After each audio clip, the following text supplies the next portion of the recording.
এই জুতাগুলো ভালো করে পরিষ্কার করে দে। সুবহানাল্লাহ সুবহানাল্লাহ। হাজি সাহেব, আমার না একটা কথা ছিল আপনার সাথে। হ্যাঁ, কি বলবা বলো। হাজি সাহেব, আমি না হজে যেতে চাইছিলাম, কয় টাকা খরচ হবে একটু বলবেন? কি তুই হজ করতে যাবি এই 2 টাকার মুচি হইয়া? হেই!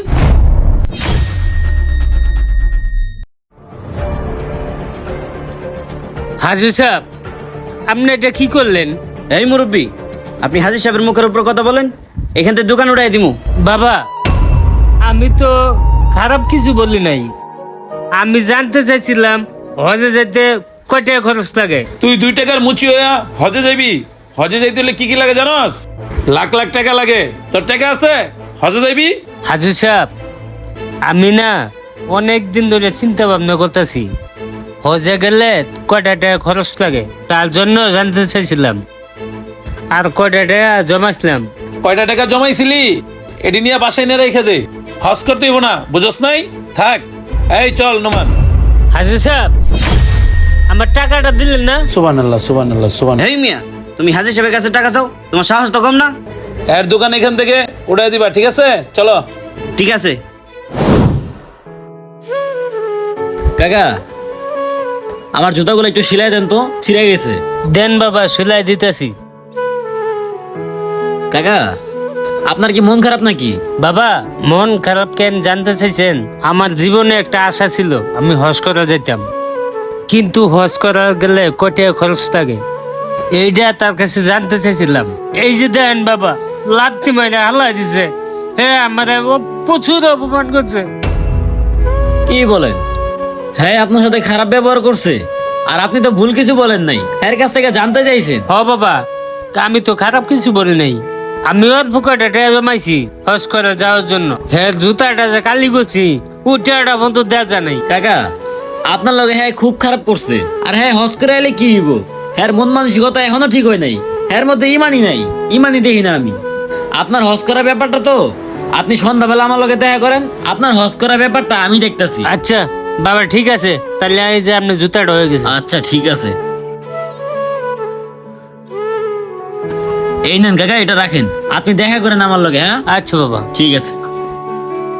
আল্লাহ, তুমি আমার হজ করার তৌফিক দান করো।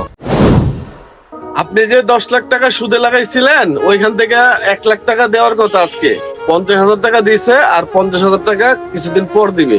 আচ্ছা ঠিক আছে, সমস্যা নয়, দিলে নিয়ে নিও। হাজির সাহেব, আর একটা কথা আনলে শুনেন। আসসালামু আলাইকুম ওয়া রাহমাতুল্লাহ।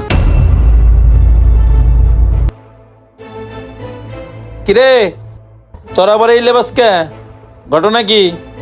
হাজি সাহেব, এই লেবাসকে লাগি দেখতেছেন না, আমি হজ করে আইছি, আর আপনার জন্য কিছু আতর মাতর নিয়ে আইছি। হাজি সাহেব, এটা যদি নিতেন তাহলে আমি খুশি হইতাম। কি তুই 2 টাকার মুচি হইয়া আবার হজ করে আইছস? কিরে তুই টাকা টুকা কই পাইছস? লেবাস তো লইছিস একদম পুরো হাজি সাহেব। হ্যাঁ, চুরি টুরি করছস নি আবার? না না হাজি সাহেব, চুরি করা টাকার থেকে হজ হইব? তাহলে শুনেন।